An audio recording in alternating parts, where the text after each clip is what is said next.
Certamente, a palavra da cruz é loucura para os que se perdem, mas para nós que somos salvos, poder de Deus.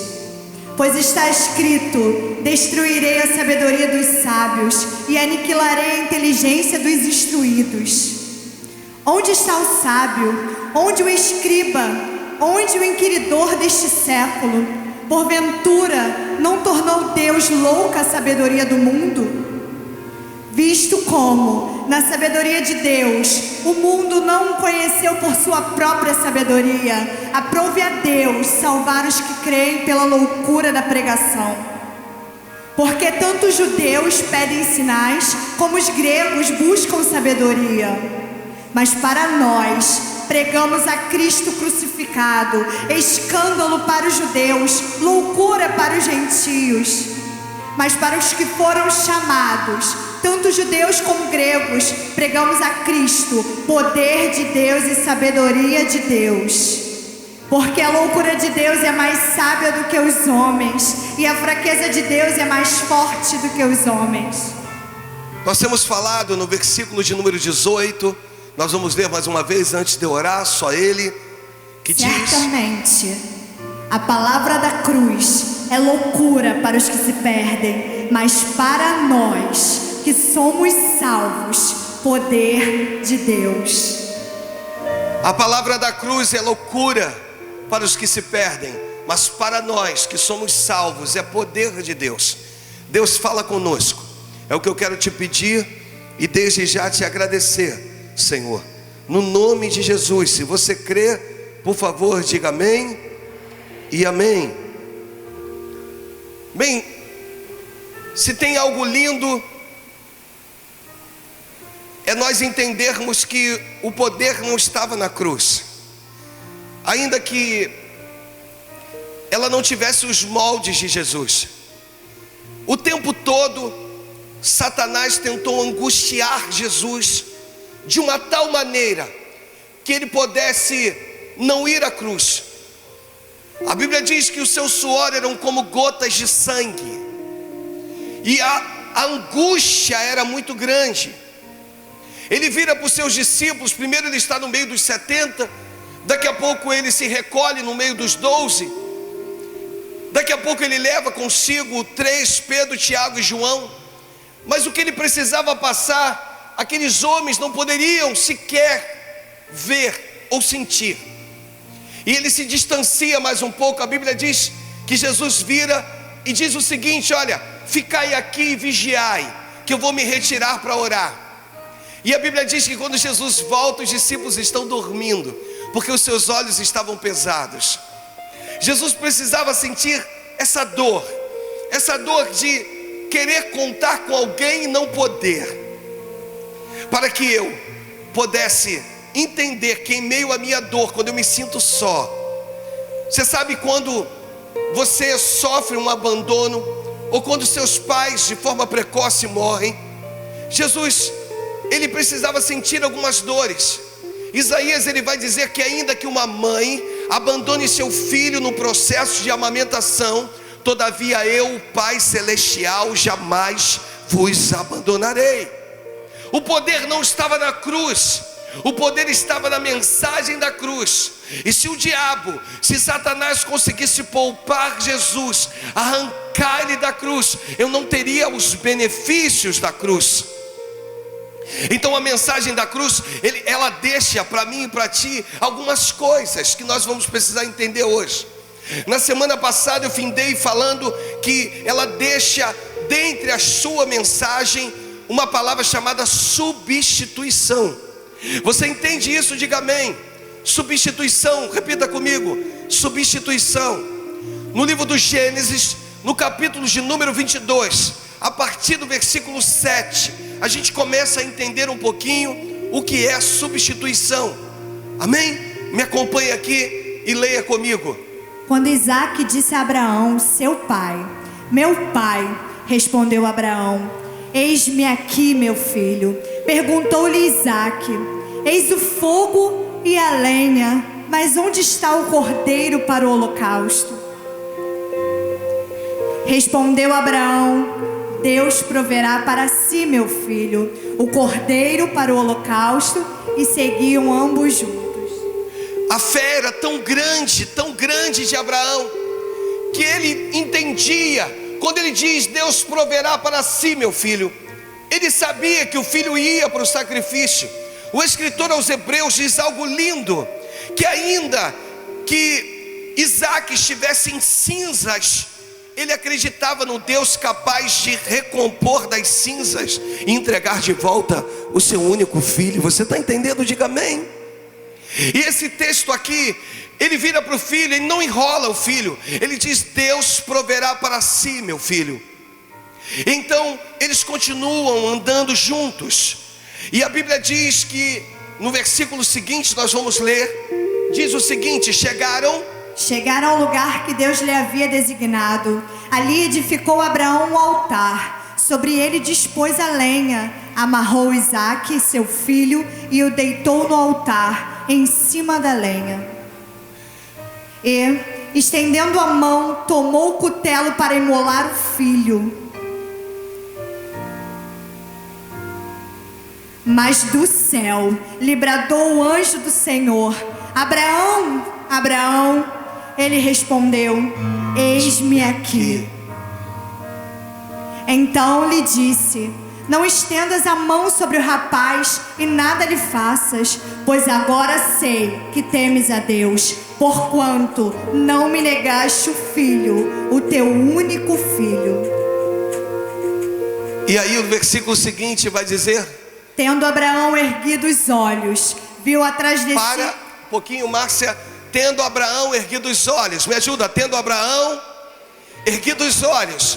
Esse texto ele faz uma analogia ao Evangelho de João, no capítulo 8, no versículo de número 56. Então nós vamos para o 8, para os versículos 56, para trazer conhecimento para você. É a tipificação, é o versículo que aponta lá no Antigo Testamento, no livro da criação. Ele aponta, o próprio Cristo vai falar sobre esse texto aqui, ó. Olha o que Jesus vai dizer, capítulo 8 do Evangelho de João, no versículo 56. Abraão, vosso pai, alegrou-se por ver o meu dia, viu e regozijou-se.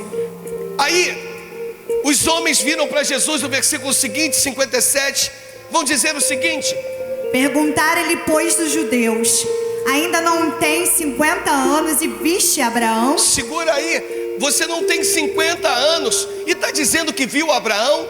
Que negócio é esse? Que situação é essa que você está dizendo? Bem, se eu volto ao Gênesis, você vai ver que no exato momento em que Abraão ergue, coloque esse versículo, Mateus, por favor, em que ele ergue os olhos, repita comigo, ele ergueu os olhos. E quando ele ergue os olhos, ele se alegra, irmãos, porque ele sabia que alguém tinha que ser sacrificado no lugar do seu filho. Ainda que Deus tivesse poupado o seu filho, alguém teria que ser sacrificado no lugar dele. Então o texto diz, mais uma vez: tendo Abraão erguido os olhos, viu atrás de si um carneiro preso pelos chifres entre os arbustos. Entende uma coisa? Aquele carneiro não estava preso à toa. Aquele carneiro, alguns teólogos vão dizer que enquanto ele sobe um monte por um lado, o carneiro está subindo pelo outro. Você entende? Era um sacrifício no lugar de Isaque.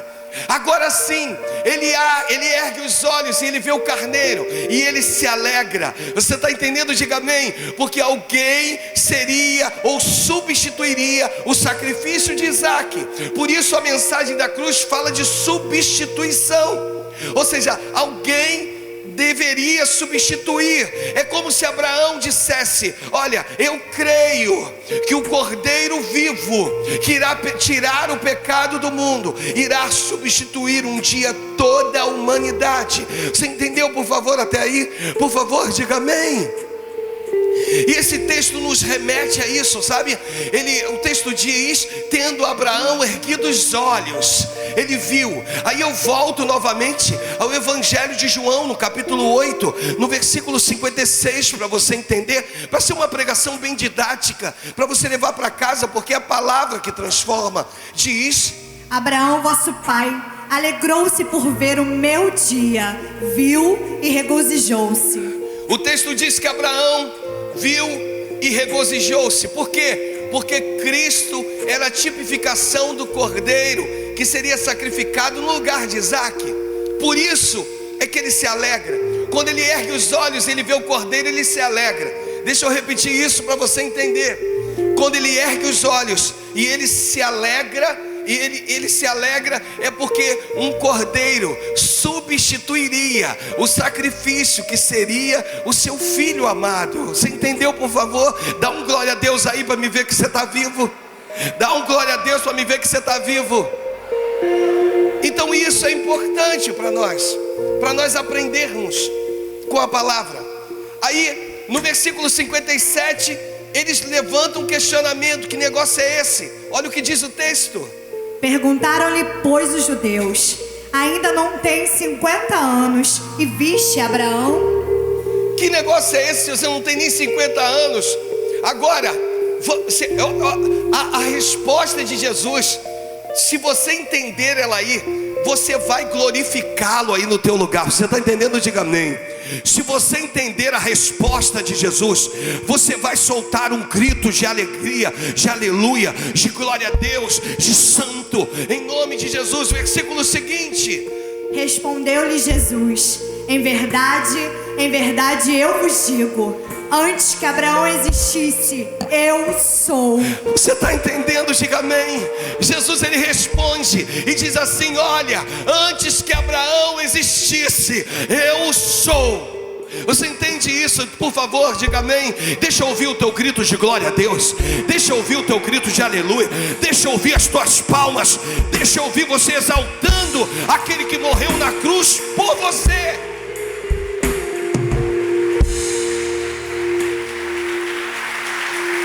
Então, quando a gente fala de substituição, você entende que alguém teria que substituir um outro alguém. Só que Cristo não substitui um alguém, Cristo substitui a humanidade. Ele morre por você, por mim. Ele vai à cruz que não tinha os seus moldes. Você sabe o que é interessante na cruz? A cruz, ela era confeccionada com os moldes daquele que deveria de ser crucificado.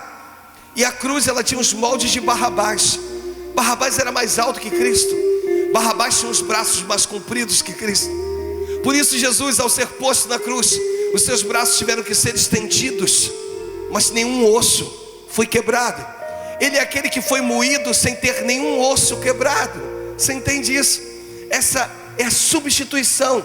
É o que a gente precisa aprender com a substituição. E para que você entenda um pouco mais, Isaías, ele vai dizer que ele levou sobre si todas as nossas enfermidades. Ele carregou sobre si todas as nossas enfermidades. Então o poder não estava na cruz, mas sim na mensagem da cruz. Deixa eu repetir isso para você pegar aí no teu espírito. O poder não estava na cruz, mas sim na mensagem da cruz. Essa mensagem é que traz para os dias atuais tantas modificações, tantas mudanças. É que traz para mim e para você tudo aquilo que você precisa, tudo aquilo que você necessita. E hoje Deus, Ele quer ir além contigo, porque além da palavra substituição, a mensagem da cruz me deixa benefícios. Repita comigo: benefícios. Eu tenho benefícios, eu adquiro benefícios através da mensagem da cruz.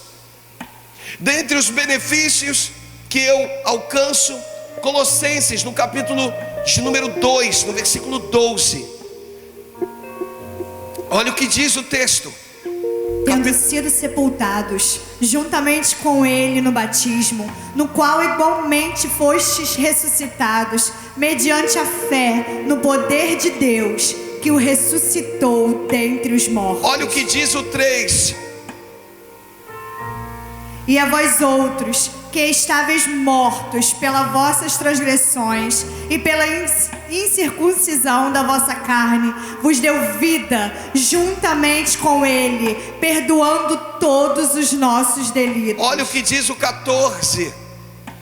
tendo cancelado o escrito de dívida que era contra nós e que constava de ordenanças, o qual nos era prejudicial, removeu inteiramente, encravando na cruz. Então, entende bem, existia uma dívida contra você, contra mim.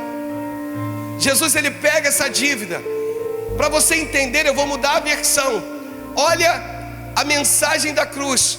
Olha o que Jesus faz com a minha dívida. Antigamente se dizia que a minha conta, você ia num bar quando você era do mundo e a tua conta era pendurada no prego, não era isso? Quem já viveu esse tempo da conta pendurada no prego? Aí ficava lá um papel, a tua conta ficava no prego. Você está entendendo? Aqui esse texto diz, e aí a nova tradução na linguagem de hoje, no versículo 14, olha o que o texto demonstra para mim e para você. Olha o que o texto diz: e anulou a conta da nossa dívida com os seus regulamentos que nós éramos obrigados a obedecer. Ele acabou com essa conta pregando-a na cruz. Então Jesus, ele pega essa dívida, e ele encrava ela, ele prega ela na cruz. Essa é a mensagem da cruz, amados. Essa é a mensagem da cruz. As minhas dívidas, Jesus foi lá e encravou-a. Ele foi lá e pregou na cruz do Calvário. Então você é um ser livre, por favor, diga amém. Deixa eu repetir, que a igreja está um pouco morna hoje, mas essa palavra é para mudar a tua história. Você é um ser livre, diga amém. Todas as suas dívidas, ele cancela. Ele pega a sua dívida e ele diz, ele vai lá e prega na cruz. Agora, quem quiser cobrar a dívida, vá até a cruz, porque na cruz ficaram as minhas dívidas. Então você não tem dívida nenhuma. Você sabe o que significa a palavra remissão? Remissão é diferente de perdão. A igreja precisava entender a dimensão da palavra remissão, porque a palavra perdão era dado no Antigo Testamento quando um cordeiro era sacrificado em prol de uma família, e ali Deus perdoava durante um ano o pecado daquela família ou daquela pessoa. E Jesus veio como cordeiro, ele sofreu, ele morreu por mim e por você, mas ele veio trazer remissão. Você sabe o que é remissão? Remissão é anulação do pecado. Então sabe que Deus pega todo o teu escrito de dívida, Deus pega tudo que o mundo lançou contra a tua vida, e ele vai lá e apaga, e diz, ela está livre, ele não deve nada, ela não deve nada. Você está entendendo? Alguém foi lá e apagou os seus pecados. Deixa eu repetir para tu pegar no teu espírito. Alguém foi lá e apagou os seus pecados. Você está debaixo de uma palavra chamada remissão. Remissão, remissão.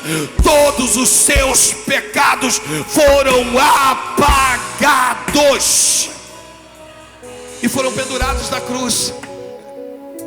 Pendurados na cruz. Jesus vai lá e encrava-o na cruz.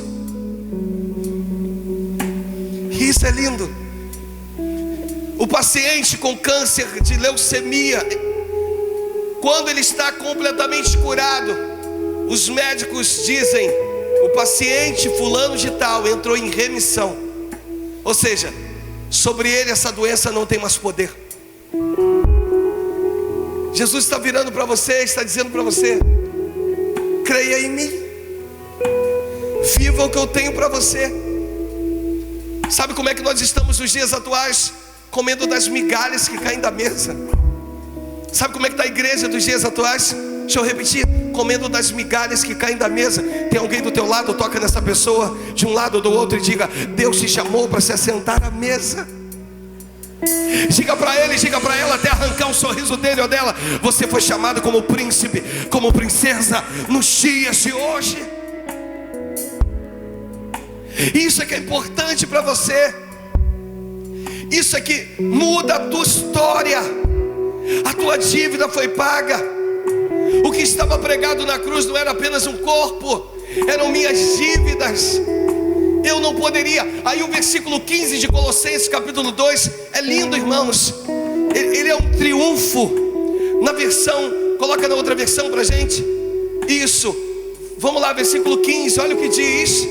E depois, despojando os principados e as potestades, publicamente os expôs ao desprezo, triunfando deles na cruz. Alguns vão dizer que o versículo 13 e 14, alguns teólogos vão dizer que no versículo 13 e 14 Jesus é o cordeiro, e que no versículo 15 Jesus é o leão.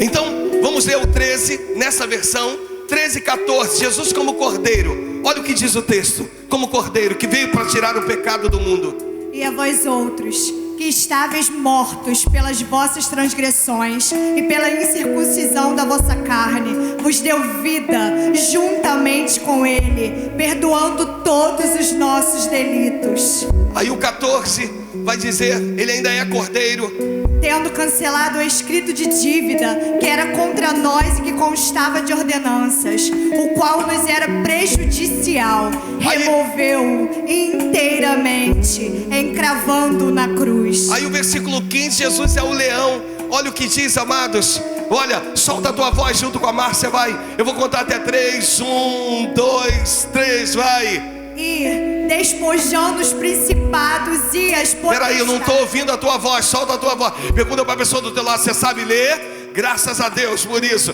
Então vamos lá, Márcia, 1, 2, 3, vai.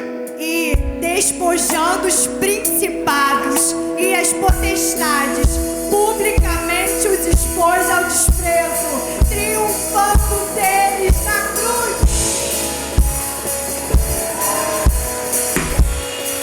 Se é para Jesus, bate, vai. Isso, isso. Se não for para ele, não bate não, mas se é para ele, bate. Oh! O leão triunfou na cruz. Então nós estamos falando dos benefícios. Por quê, pastor? Porque houve uma separação. Isaías 59, no seu verso de número 2, mostra isso, que houve uma separação. Olha o que diz o texto. Isaías 59, no seu versículo de número 2, que às vezes trava lá um pouquinho.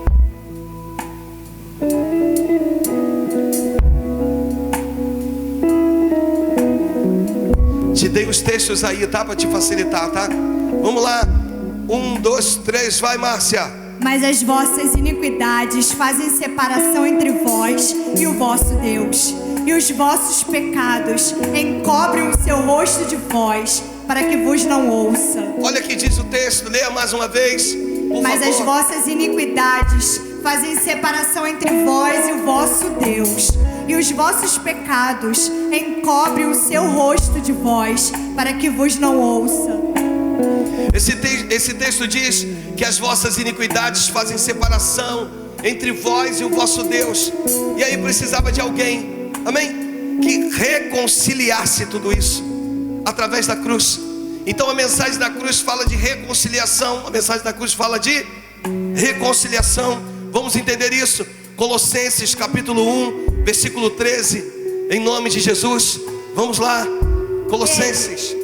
Ele nos libertou do império das trevas e nos transportou para o reino do Filho do seu amor. Vou fazer o seguinte, nós vamos ler o ímpar, vocês lerão os pares. Vamos lá, nós vamos até o versículo de número 20. Vai terminar com vocês, Márcia, versículo 13.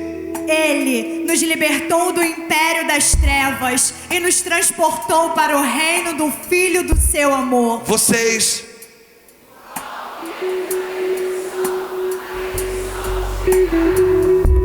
Este é a imagem do Deus invisível, o primogênito de toda a criação.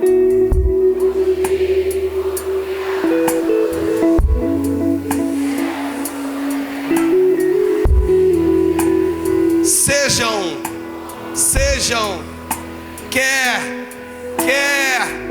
tudo foi criado.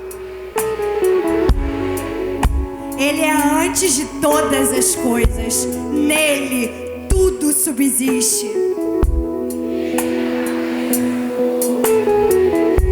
Ele é para que todas todas.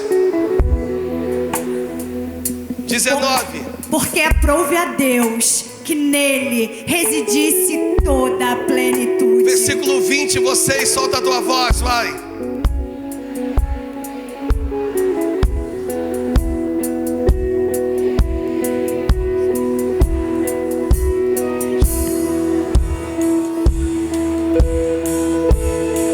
Eu vou ler de novo para você pegar no teu espírito aí. Tudo que o primeiro homem fez de burrada, Cristo, segundo homem, vem para reconciliação.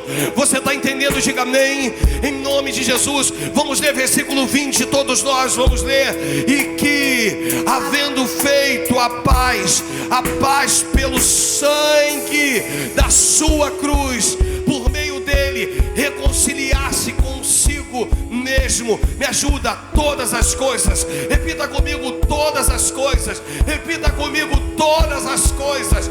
Todas as coisas. Todas as coisas. Todas as coisas, quer sobre a terra, quer sobre os céus. Alguém pagou um preço na cruz para que houvesse uma reconciliação de mim, de ti, para com o Pai. Você está entendendo? Deus vira para Abraão e mostra para Abraão: Abraão, o homem tem parte na terra e parte no céu. Deus, quando ele forma um homem, primeiro que o homem nasce no coração de Deus, e depois Deus vai lá e pega do barro e começa a confeccionar o homem. Aí o homem está pronto, bonito. Eu acredito que o primeiro homem era parecido com o pastor Alexandre, bonitão. Você entende? Cabelos grandes, não ria. E aí Deus forma o homem. Repita comigo: Deus formou o homem. Depois que Deus forma o homem, ele observa que esse homem não tem vida ainda. Aí o Senhor tem que dar a ele o ruá, o sopro de vida. Aí o Senhor pega e assopra a vida na narina dele. E a Bíblia diz que o homem passa a ser alma vivente. Esse homem tem parte com o céu e parte com a terra. Deus vira para Abraão e diz: Abraão, sai da tua tenda, porque hoje eu vou te mostrar que o que eu tenho para a tua vida é para que você entenda que o homem tem parte com o céu e parte com a terra. Faz o seguinte, Abraão: saia da sua tenda, tente contar as estrelas do céu. Aí Abraão olha aquela noite estrelada, aquela noite linda. Ele olha para aquela situação e diz: eu não consigo contar, Senhor, eu não consigo contar.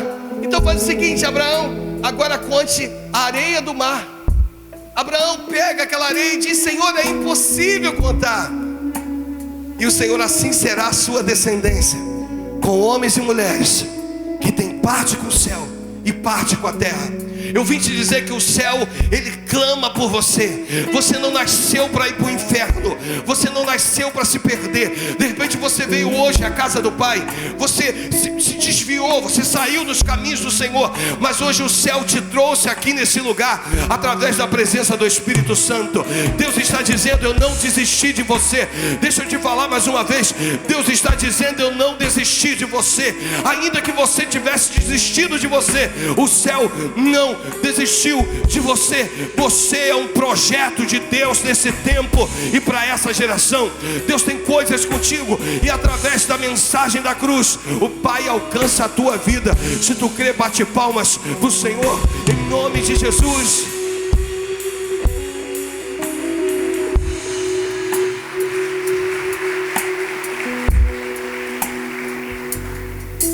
Quando o homem peca, ele se separa.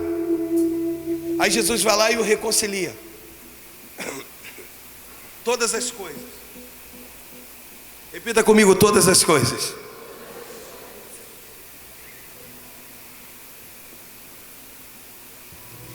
Eu anotei aqui que tem um tempo que você ouve e o tempo que você vive.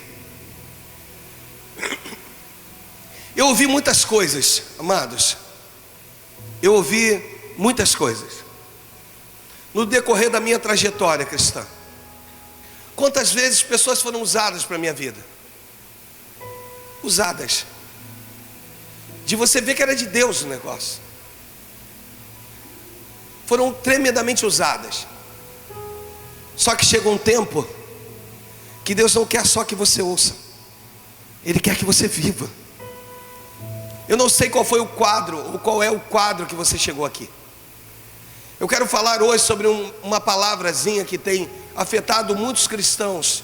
Uma palavra chamada depressão. Você já ouviu muito dizer que Jesus cura. Dá uma impressão que os milagres dele foram feitos somente no tempo do seu ministério. Só que a mensagem da cruz me faz acreditar que os sinais acompanhariam os que creem. Você entende, por favor? Diga amém. Então eu não sei como você chegou aqui hoje. Eu não sei se você chegou aqui debaixo de uma palavra maldita, maldicente. Eu não sei se essa palavra te afetou de uma tal maneira que você chegou aqui quase convalescido, quase desfigurado. Porque a palavra tem poder de destruir. Ela tem poder de edificar, mas também tem poder de destruir. Então tem um tempo que você ouve, o tempo que você vive. Quer entender isso? Isaías 56 no versículo 4. Ele é chamado do profeta messiânico. Não tem nenhum outro profeta que fale mais de Cristo do que ele. Tome posse agora aí no teu lugar, no nome de Jesus. Isaías 53, versículo 4 diz: certamente Ele tomou sobre si as nossas enfermidades e as nossas dores levou sobre si, e nós o reputávamos por aflito, ferido de Deus e oprimido. Leia só a parte inicial do versículo, Márcia, por favor. Ele certamente Ele tomou sobre si as nossas enfermidades. Eu não sei qual é o teu quadro aí.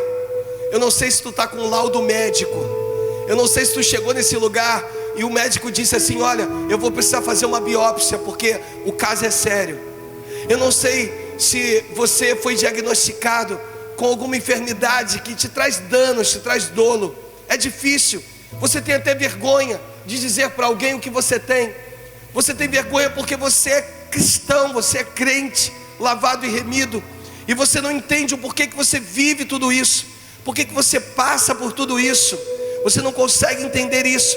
Mas eu vim aqui te dizer, no nome do Senhor Jesus, que você com certeza já ouviu falar a respeito de Isaías 53, versículo 4. Leia a parte inicial do versículo mais uma vez, por favor. Certamente Ele tomou sobre si as nossas enfermidades e as nossas dores levou sobre si. Eu não sei se você chegou aqui com dores, porque pior que as dores no plano físico são as dores no plano espiritual.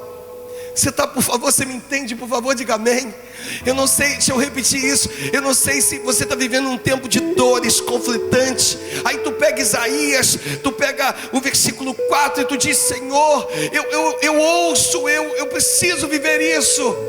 E aí Cristo, Ele se manifesta, porque no Evangelho de Mateus, no capítulo 8, no versículo 16, olha o que diz o texto. Capítulo 8, versículo 16. Chegada a tarde, trouxeram-lhe muitos endemoniados, e ele meramente com a palavra expeliu os espíritos e curou todos os que estavam doentes. Versículo 17. Para que se cumprisse o que fora dito por intermédio do profeta Isaías: Ele mesmo tomou as nossas enfermidades e carregou com as nossas doenças. Tem um tempo que você ouve, tem um tempo que você vive. Deus está dizendo para essa nova unção, para essa igreja, para esse ambiente: chegou o tempo de você viver aquilo que eu disse que você viveria. Chega de ouvir, é tempo de viver. Chega de ouvir, é tempo de tocar. Chega de ouvir, é tempo de pisar. Chega de ouvir, é tempo do Senhor se manifestar através da tua vida.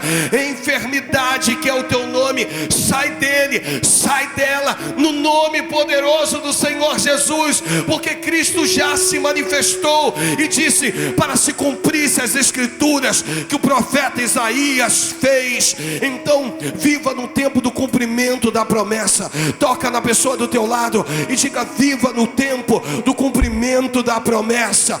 Viva o tempo do cumprimento. Olha para essa pessoa e diga, viva o tempo do cumprimento da promessa na tua vida. Se tu quer dar um glória a Deus, se tu quer, pode oferecer a Deus o melhor das suas palmas, amados.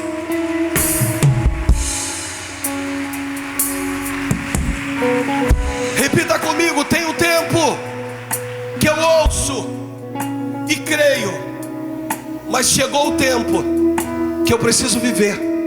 Solta a tua voz porque é profético. Satanás está tentando te calar nessa noite. Esse não é o costume dessa igreja. Então eu sou pregador, sou pastor e eu sei o que eu estou dizendo. Ele está tentando fechar a sua boca hoje. Então solta a tua voz no nome de Jesus e diga, existe um tempo que eu ouço. Solta a tua voz e diga, existe um tempo que eu ouço e existe um tempo que eu vivo, e esse tempo chegou na minha vida e para minha família.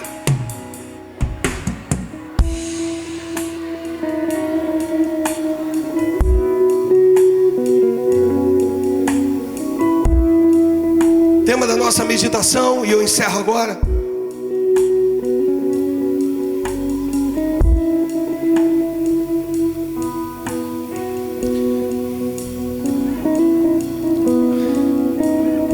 Quebra de maldição. Repita comigo, quebra de maldição.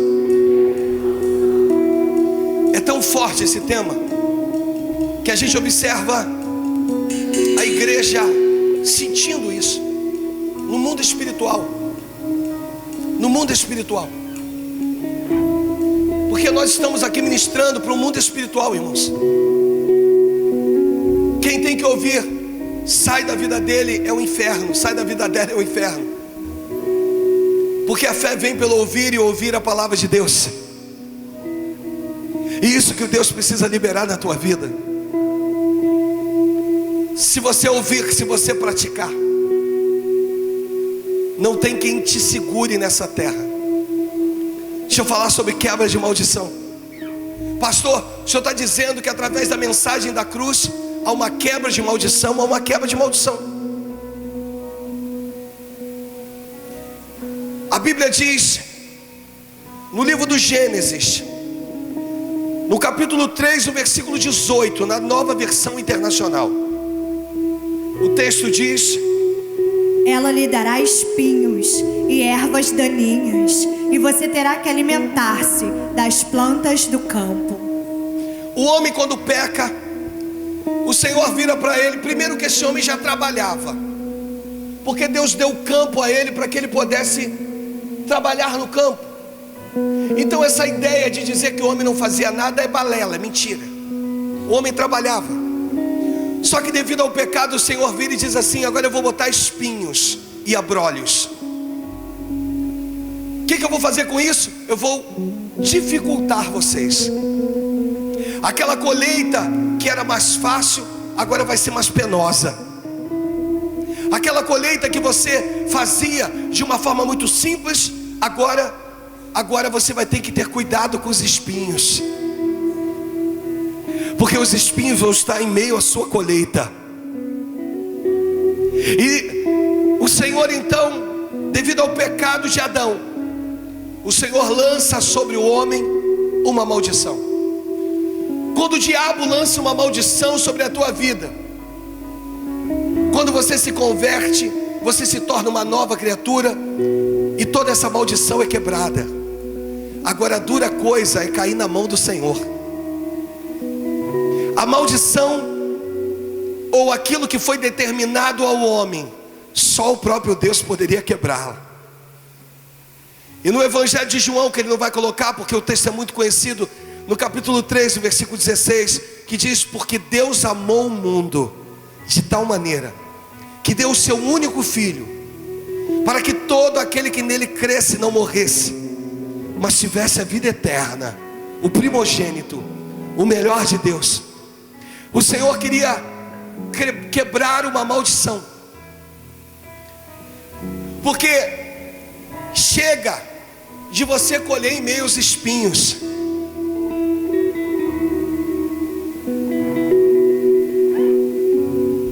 Chega de você colher em meio aos espinhos. Deixa eu repetir isso. Chega de você colher em meio aos espinhos. Por que você ainda colhe em meio aos espinhos se Cristo veio quebrar essa maldição? E quebrou. A Bíblia fala no Evangelho de João, no capítulo 9, no versículo de número capítulo 19, no versículo de número 2.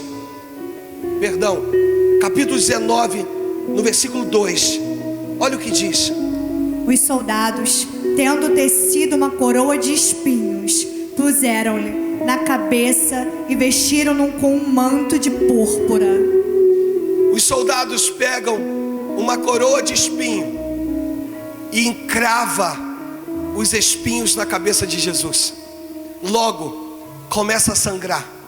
Agora os espinhos da maldição têm contato com o sangue de Cristo. Deixa eu repetir para você pegar isso no teu espírito. Agora o que era maldição tem contato com o sangue de Cristo. E ao ter contato com o sangue de Cristo, aquilo que era maldição, os espinhos que dificultavam a minha colheita, a tua colheita, ao ter contato com o sangue de Cristo, o Senhor quebra toda maldição que estava sobre Adão e sobre os homens que existiam antes de Cristo. Você está entendendo? Diga amém. O Senhor hoje te trouxe nesse lugar, está dizendo para você: se você viveu um tempo de dificuldade em colher, um tempo em que você ia colher e os espinhos se apresentavam, um tempo em que você não consegue ficar no mesmo emprego durante um bom período, se você viveu um tempo em que as portas não conseguem se abrir para você, eu vim aqui te dizer, no nome poderoso do Senhor Jesus. Eu estou terminando a mensagem. No nome poderoso do Senhor Jesus, eu vim aqui dizer a você que Cristo, encravaram nele uma coroa de espinhos, dizendo: aí vai o rei dos judeus. Mal sabiam eles que eles estavam corroborando para que através daqueles espinhos toda maldição fosse quebrada na minha vida e na tua. Então levanta a tua mão no nome de Jesus. Em nome de Jesus, eu profetizo sobre a tua vida a mensagem da cruz. A maldição que estava sobre a vida de Adão e dos homens que antecederam Jesus Cristo, caindo por terra na tua vida. Toda maldição sendo quebrada, toda maldição sendo quebrada, porque os espinhos tiveram contato com o sangue de Cristo, e o sangue de Cristo purifica de todo o pecado. Você é livre.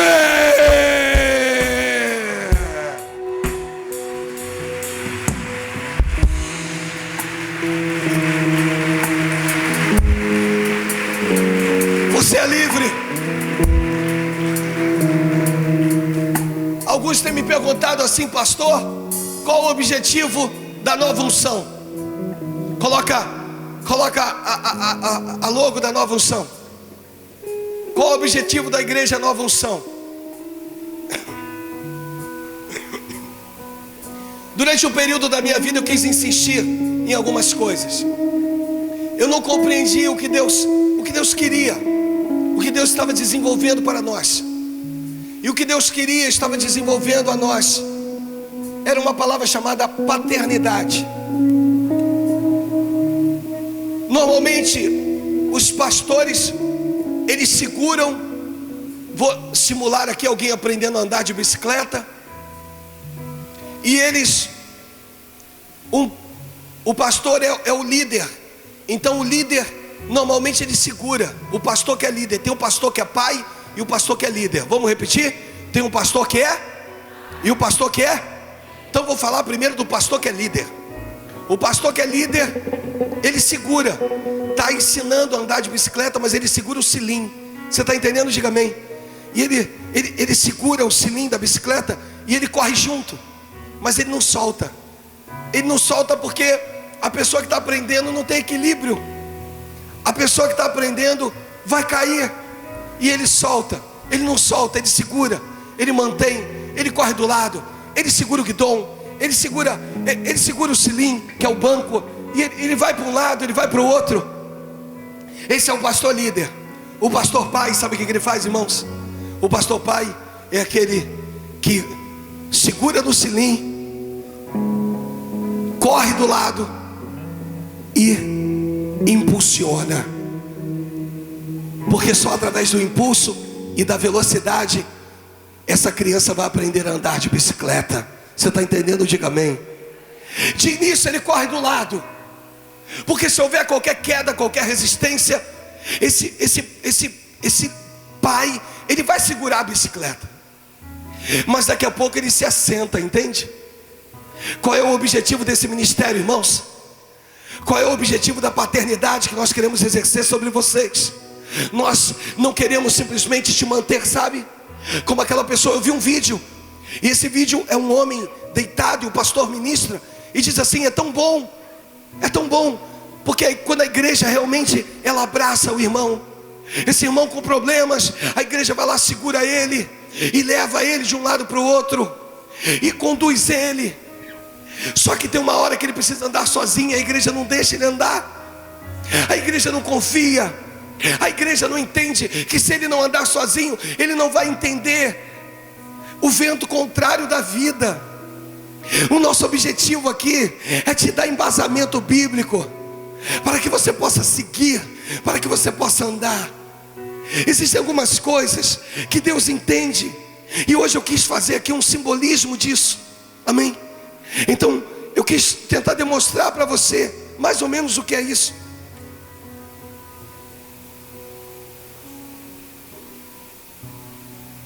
Eu queria só te mostrar. Já liga ele atrás. Não liga não. Ele chama ligar. Eu queria só te mostrar o que é isso. A gente fica com medo. Cadê ela? Foi por aqui. A gente fica com medo, porque os nossos filhos são tão pequenos. Manda ela voltar por aí. Isso, ou entrou aí. Vem, filha. A gente fica com medo, porque eles são tão pequenos. Vem cá, amor. Amém? A gente, primeiro, eu já ensinei aonde liga. Ela vai ver aqui onde liga. Aonde liga. Aí de início, peraí. De início ela precisa de mim, entende? Ela precisa do pai, porque no pai ela confia. Um jovem perguntou assim para o pai: pai, o que é fé? Aí o pai virou para ele e disse: fé, filho, está expressado em Hebreus, no capítulo 11, é a certeza e convicção daquilo que não se vê, mas se espera. Só que a criança tinha 9 anos. O filho vira e diz: pai, fé, certeza, convicção, não entendi nada. Aí o pai: um dia você vai entender.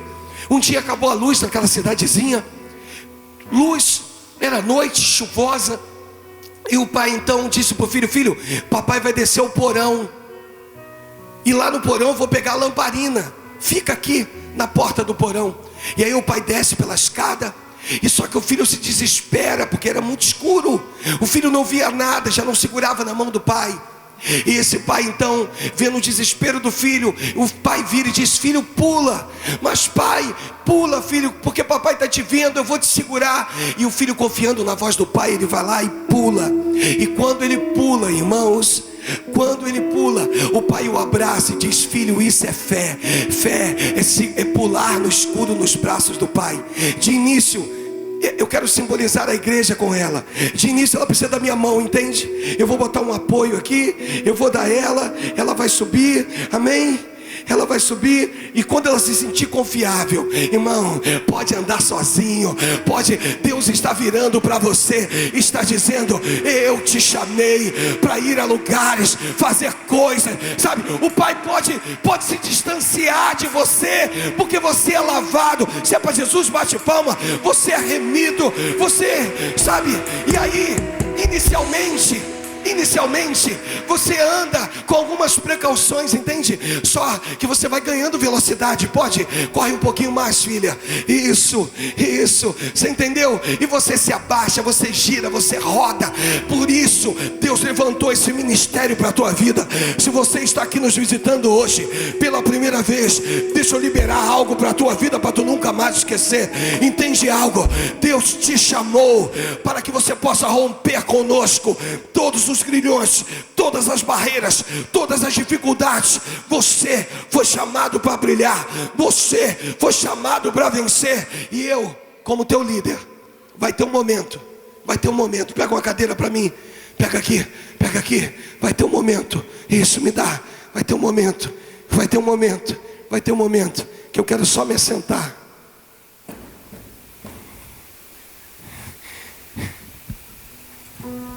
E ver você.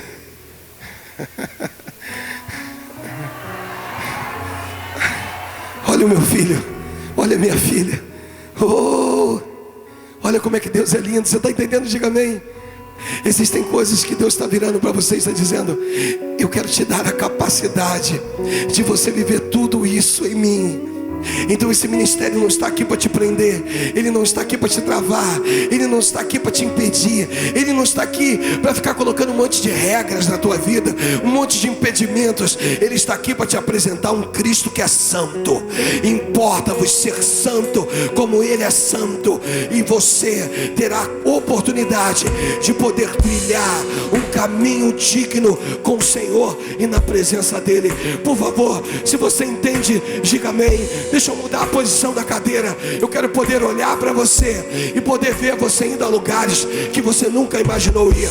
Eu quero poder olhar para você e ver você trilhando caminhos que você nunca imaginou trilhar, possuindo coisas que você nunca imaginou possuir, conquistando. Peraí, só quem crê, por favor, conquistando coisas que você nunca imaginou conquistar. E sabe como é que eu vou fazer? Vou me sentar e vou dizer assim: vai. Vai. Toma posse. Toma posse, Alain.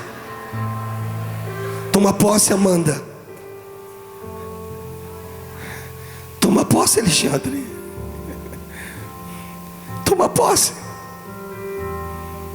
Toma posse. Toma posse, Camila.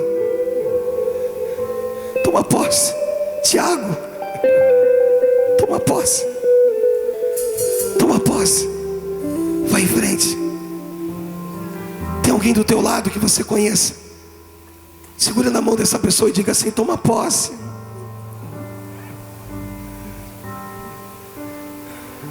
Você entendeu? Elias imaginou que Deus falaria com ele através do vento, através do trovão, através da tempestade, através de não sei o que. Aí Elias ouve uma brisa suave e o Senhor se manifesta. Tem um pai assentado à destra, tem um Cristo assentado à destra do Pai, entronizado acima dos querubins, onde os serafins voam em volta do Pai, dizendo: Santo, Santo, Santo. E Ele é Pai. Sabe o que Jesus vai dizer? Se um filho lhe pede pão, acaso tu lhe darás pedra? Se vós, pais que sois maus, sabeis dar boas dádivas aos vossos filhos, receba de Deus. Aí levanta a tua mão. Imagina o Pai Celestial. Se coloca de pé no teu lugar, glorificando o Senhor, no nome do Senhor Jesus. Bate palma para Jesus, porque Ele merece. Isso. Ele abre o mar de sua glória, sangrou no madeiro por mim, me conectou, salvou. Ele me deu um destino, uma capa e um pouco de vinho, e me deu um são, cajado e pão. Pôs um anel em meu dedo,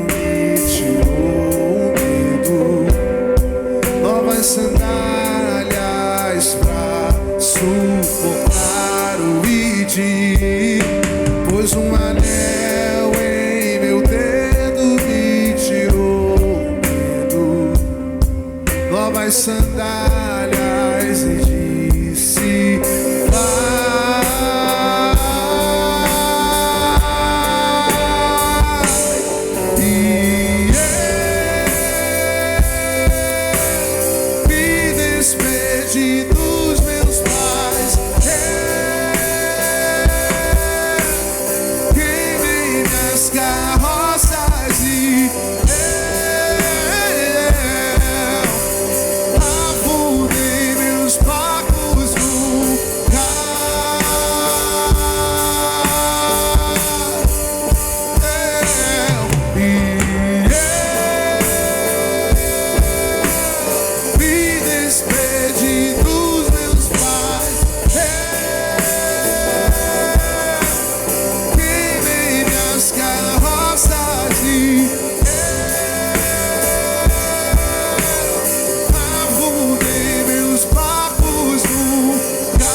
pra onde eu irei, se eu não tenho pra onde voltar?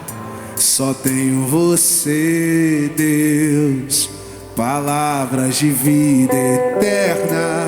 Pra onde eu irei, se eu não tenho pra onde voltar? Só tenho você, Deus, palavras de vida eterna. Pra onde eu irei, se eu não tenho pra onde voltar? Só tenho você, Deus, palavras de vida eterna. Pra onde eu irei,